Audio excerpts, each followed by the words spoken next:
ये जो क्वेश्चन है मेरे भाई ना, गुणधर्म की मदद से बनाना है। इसके 4 पार्ट को हम लोगों ने कर लिया है। आज 5 पार्ट को और 6 पार्ट को करेंगे, ठीक है। ध्यान समझना, ये LHS है, ये RHS है। LHS को लेकर आपको RHS लेकर आना है, ठीक है मेरे भाई। मैं कैसे बना रहा हूँ ध्यान से बस समझना है, मजा आ जाएगा। तो एक क्वेश्चन है ना, पहले हम LHS को लेते हैं, ठीक है। ध्यान से देखना, यहाँ से हम कुछ भी नहीं करेंगे। हम R1 में देखो, ये R1 है, ये R2 है, ये R3 है, C1 है, C2 है, C3 है, रो और कॉलम याद रहेगा ना। हम क्या कर रहे हैं, R1 में अप्लाई कर देंगे। ये आपका पूरा R1 है। R1 में हम R2 और R3 तीनों को जोड़ देंगे। तो या अगर हम इसमें इन तीनों को जोड़ देंगे तो क्या आंसर आ जाएगा। देखो B है, यहाँ पर B है, एक A है, एक A है, 2 गो A, 2 go C, 2 go B हो गया। तो हम डायरेक्ट यहाँ पर नहीं लिख सकते हैं क्या। R1 में जब हम अप्लाई कर रहे हैं, R1 ये ला पार्टी है, इन सबको जोड़ना है। तो R1 में हम जब अप्लाई कर रहे हैं और हम R1 और R2 और R3 तीनों को जोड़ रहे हैं, तो यहाँ से हम डायरेक्ट देखो 2 गो B, 2 go A, 2 go C है, तो हम डायरेक्ट ऐसे लिख सकते हैं 2A, ठीक है, प्लस B और प्लस का C। समझ में आ गया होगा। इसमें अगर जोड़ोगे तो Q और Q 2 गो हो जाएगा, P 2 गो हो जाएगा, R 2 हो जाएगा। तो यहाँ से भी आप लिख सकते हो कि 2 गो P है, 2 गो Q है और 2 गो R है। बाहर लिखने का मतलब सब में गुणा में 2 में है। और यहाँ पर भी 2 अगर आ जाएगा तो यहाँ पर भी आ जाएगा X है, प्लस का Y है और प्लस का Z 2 गो है। बाकी नीचे वाला सब जस का तस। आप अगर ध्यान से समझोगे ना मैं कैसे पढ़ाता हूँ, काफ़ी बेसिक तरीके से मैं पढ़ाता हूँ, ठीक है। मेरा जो अंदाज होता है ना भाई, वो सबसे अलग होता है। फिर भी आप सब्सक्राइब नहीं मार रहे हो यार, क्या चाहते हो आप, हैं बताओ क्या चाहते हो।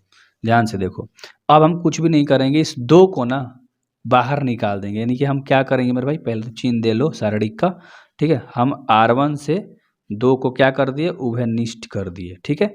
उभयनिष्ठ यानी कि कॉमन, कंफ्यूज मत होना यार। 2 को बाहर निकाल दिए, ठीक है, R1 से। तो यहाँ पर क्या बचेगा, A plus B plus C बचेगा। यहाँ पर P plus Q plus R बचेगा, ठीक है। R है, R। और यहाँ पर क्या बचेगा मेरे भाई, X है, Y है और Z है, ठीक है। कंफ्यूज मत होना। P plus Q plus R है, इसको अच्छे से लिख लो, P plus Q plus R है, कंफ्यूज हो जाओगे। नीचे वाला सभी पार्टी क्या हो जाएगा, जस का तस रह जाएगा आपका, ठीक है मेरे भाई। हो गया। यहाँ पर A प्लस B है, यहाँ पर P प्लस Q है और यहाँ पर X प्लस का Y है, ठीक है। इतना आपको अच्छे से समझ में आ गया होगा। अब आगे हम क्या करेंगे, अगर हम A B C में से C A को घटा देंगे, C और A खत्म हो जाएगा तो B बचेगा। यहाँ से तुम्हारा R P यहाँ से खत्म हो जाएगा तो Q बचेगा। और यहाँ से तुम्हारा Z X खत्म हो जाएगा तो यहाँ पर सिर्फ क्या बचेगा, Y बचेगा। तो एक वो चीज़ तो मिल जाएगा, B Q Y मिल जाएगा ना। तो इसी तरह से दिमाग लगाना है हम लोगों को। तो हम यहाँ पर क्या लगा रहे हैं, R1 में अप्लाई करेंगे और R1 में से हम R2 को माइनस कर देंगे। अगर इस R1 में से हम इस R2 को माइनस कर रहे हैं तो R1 में अप्लाई कर रहे हैं, तो R1 में से अगर CA निकल गया तो खाली क्या बचा, B।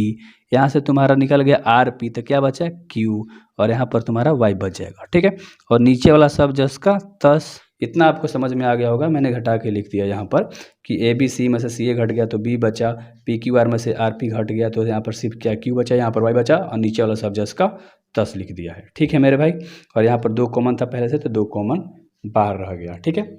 आगे हम क्या अप्लाई करेंगे, अभी हम लोग को और 2 चीज़ें चाहिए मेरे भाई। R3 में अप्लाई करेंगे और R3, इस R3 वाले में से हम R1 को माइनस कर देंगे तो यहाँ से B से B खत्म हो जाएगा, Q से Q खत्म हो जाएगा, Y से Y खत्म हो जाएगा। यहाँ पर APX आ जाएगा और देखोगे तो यहाँ पर APX एक और चीज़ हम लोग को मिल जाएगा, ठीक है। तो हम अप्लाई करेंगे, R3 में अप्लाई करेंगे और R3 में से R1 को माइनस कर देंगे। तो आगे लिखते हैं, अगर हम R3 अप्लाई कर रहे हैं और R3 में से हम लोग R1 को माइनस कर रहे हैं तो हमारे पास पहले तो यहाँ तो B Q और Y पहले से बचा है, ठीक है। क्या बचा है, B Q Y पहले से बचा था। अब यहाँ पर हम AB में से B को माइनस कर देंगे तो यहाँ पर हमारा A बचेगा, ठीक है, C3 वाला में, फिर P बचेगा, फिर X बचेगा। और बीच में जो चीज़ें थी ना, C प्लस A था, R प्लस P था और X प्लस Z था, ये जस का तस रह जाएगा। और 2 बाहर कॉमन था, वो जस का तस रह जाएगा, ठीक है। अब एक और चीज़ चाहिए, देखो अब आप कंफ्यूज मत होना। अगर हम R2 में से हम R3 को घटा देंगे तो हमारा A P और X बच जाएगा। कोई दिक्कत है तो हम क्या कर रहे हैं, R2 में अप्लाई करेंगे और R2 में से हम लोग, ठीक है, R3 को माइनस कर देंगे, ठीक है मेरे भाई। तो 2 जगह बाहर जस का तस, B है, Q है और यहाँ पर क्या है, Y है। यहाँ पर CA में से A चल जाएगा तो यहाँ पर C बचेगा, यहाँ पर RP में से P घटेगा तो R बचेगा और यहाँ पर ZX में X जाएगा तो यहाँ पर Z बचेगा। फिर नीचे A है, फिर P है और 1 से है, तो ये 10 का 10 रह गया। अब यही आंसर लेकर आना था, लेकिन देखो तो अगर ध्यान से तुम देखोगे ना तो आंसर में सबसे पहले इस वाले को दिया है पहला नंबर पे, ठीक है।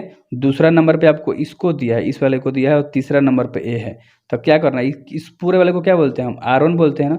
R1 को हमें कहाँ लेके जाना है, पहला नंबर पे, तो R2 के साथ हम बदल देंगे। ध्यान से समझो, R1 को हम कहाँ लेके जाएंगे, R2 के पास लेके चले जाएंगे, ठीक है। ई दो R2 है, तीसरा नंबर पे आई आंसर में चाहिए हमें, तो हम R2 को कहाँ लेके चले जाएंगे, ध्यान से देखना, ठीक है। R2 को हम कहाँ लेके चले जाएंगे, कौन नंबर पे हमें चाहिए मेरे भाई, तीसरा नंबर पे चाहिए ना, तो R2 को हम R3 से रिप्लेस कर देंगे। तो अब जो आंसर था वहीं लिख दो, ठीक है। और 2 तो था ही आंसर में यार, तो मज़ा आ गया, ठीक है। ये अच्छे से बन गया APX, ठीक है, BQY और CR और Z, आपका आंसर बन गया, ठीक है। इसको बदल दिया, बदला, ठीक है, कोष्ठ में लिख सकते हो, या बराबर का मतलब वही होता है, इंटरचेंज कर दिया, ठीक है। तो यहाँ पर हम लोगों ने अच्छे से इंटरचेंज करने के बाद लिख दिया, ठीक है। तो लिख सकते हो कि LHS बराबर RHS हमारा आ गया, ठीक है, मज़े से आ गया।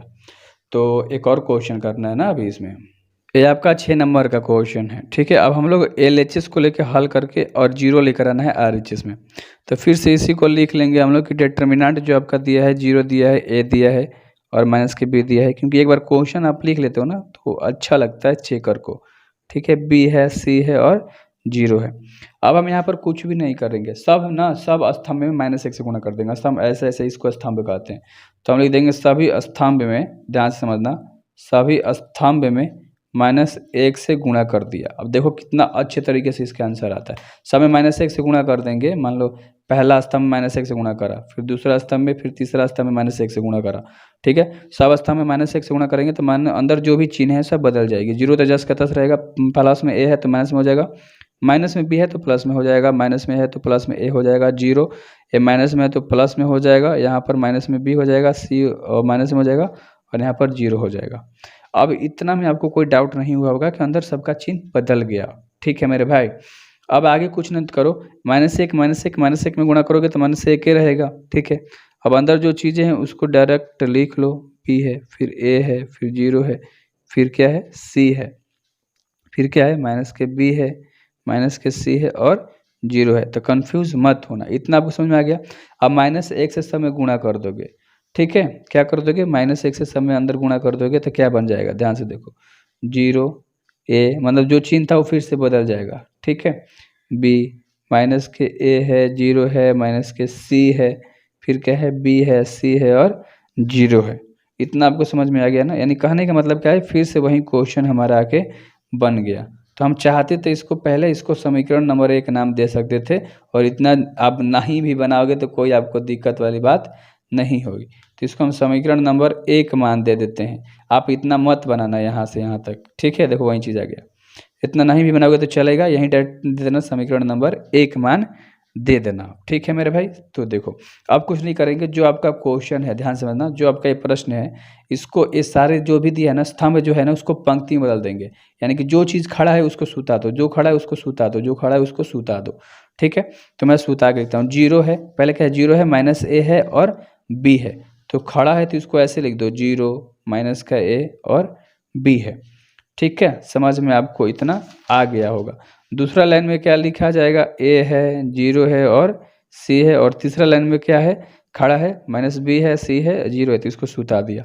अब इसको ना आप समीकरण नंबर 4 मान दे दो। यहाँ लिख लेना कि समीकरण 1 को, ठीक है, पंक्ति से स्तंभ में बदलने पर, या स्तंभ को पंक्ति में बदलो या पंक्ति को स्तंभ में बदलो, बात बराबर है, ठीक है।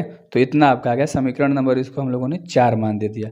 अब कुछ भी नहीं करेंगे, सॉरी समीकरण नंबर 2 ना, समीकरण नंबर 2 मान दे दिया। समीकरण 1 और 2 को जोड़ देंगे, जो हमारा आंसर आ जाएगा। देखो कैसे, समीकरण 1 और समीकरण 2 को जोड़ने पर, ठीक है मेरे भाई। समीकरण 1 इधर लिख देता हूँ, क्या है, 0 है, A है, ठीक है, इसको लिख लिया। इधर समीकरण दूसरा लिख लेता हूँ, C है और यहाँ पर 0 है। इन लोगों को 0 0 जोड़ोगे तो 0 आ जाएगा, 1 1 -1 माइनस प्लस माइनस 0 हो जाएगा, माइनस में प्लस में है 0 हो जाएगा, माइनस में है प्लस में है 0 हो जाएगा, 0 0 0 हो जाएगा और माइनस प्लस है तो जीरो हो जाएगा, ये भी जीरो जीरो जीरो बन जाएगा, सब जीरो हो गया तो आंसर आपका जीरो ही आ गया। तो कोई दिक्कत वाली बात नहीं थी, लिख दो कि LHS जो है RHS के बराबर आ गया। सिंपल सा फंडा था और आपने काफ़ी अच्छे से 6 नंबर को भी समझ लिया। तो इसी तरह से आगे करने के लिए do subscribe this channel, best channel है आपके लिए। और यहाँ पर सब चीज़ें प्रोवाइड करी जाती हैं आपके एग्ज़ाम से रिलेटिव, ऑब्जेक्टिव, सब्जेक्टिव जो भी चीज़ें हैं। तो मेरे यार बने रहो यार, अच्छा लगता है, सब्सक्राइब मार के रखो, ठीक है।